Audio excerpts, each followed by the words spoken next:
అధికారంలోకి వచ్చి కనీసం 100 రోజులు కూడా కాలే, 100 రోజుల పరిపాలన కూడా పూర్తి చేసుకున్నటువంటి ఈ రేవంత్ రెడ్డి పాలనలో ఇన్ని దారుణాలు, ఇన్ని అకృత్యాలు, ఇన్ని ఘోరాలు, ఇన్ని దుర్మార్గాలు జరుగుతున్నటువంటి తీరు నిజంగా చాలా దౌర్భాగ్యం.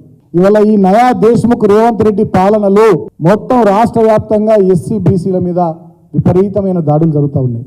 ఇవాళ చిల్క ప్రవీణ్ జర్నలిస్టు, అదేవిధంగా శంకర్ జర్నలిస్ట్ అయిన గౌడ్ బీసీ, ఇట్లా బీసీ సోదరుల మీద, దళిత సోదరుల మీద రాష్ట్ర వ్యాప్తంగా విపరీతమైనటువంటి దాడులు జరుగుతూ ఉన్నాయి, అకృత్యాలు జరుగుతూ ఉన్నాయి.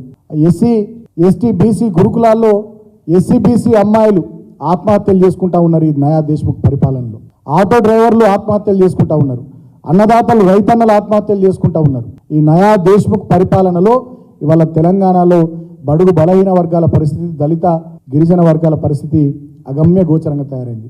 ఎవరన్నా దళిత నాయకులు కానీ, బీసీ నాయకులు కానీ, గిరిజన నాయకులు కానీ వీళ్ళ ప్రభుత్వాన్ని విమర్శిస్తే అడ్డగోలుగా బుర్ర జల్లడం, ఇష్టం వచ్చినట్టుగా నోటికి ఎంత వస్తుందంత ఎవరు పడితే వాళ్ళు ఏది పడుతుంది మాట్లాడడం. ఈ నయా దేశ్ముఖ్ పరిపాలనలో ఈయన నాయకత్వంలో బడుగు బలహీన దళిత గిరిజన వర్గాల నాయకులంటే ఒక చిన్న చూపు, ఈ వర్గాలకు సంబంధించినటువంటి ప్రజానీకం జర్నలిస్టులు అంటే ఒక చిన్న చూపు, ఒక చులకన భావం.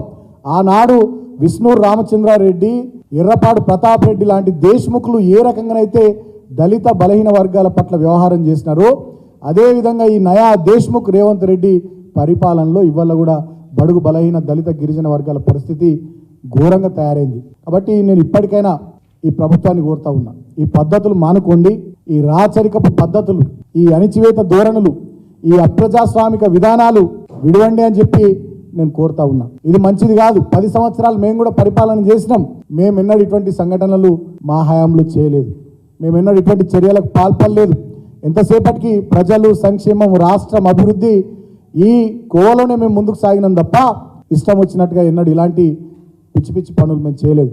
ఇవాళ నేను ముఖ్యమంత్రిని కోరుతా ఉన్నా, ఈ పద్ధతులు మానుకోవాలని చెప్పి నేను తెలియజేస్తా ఉన్నా.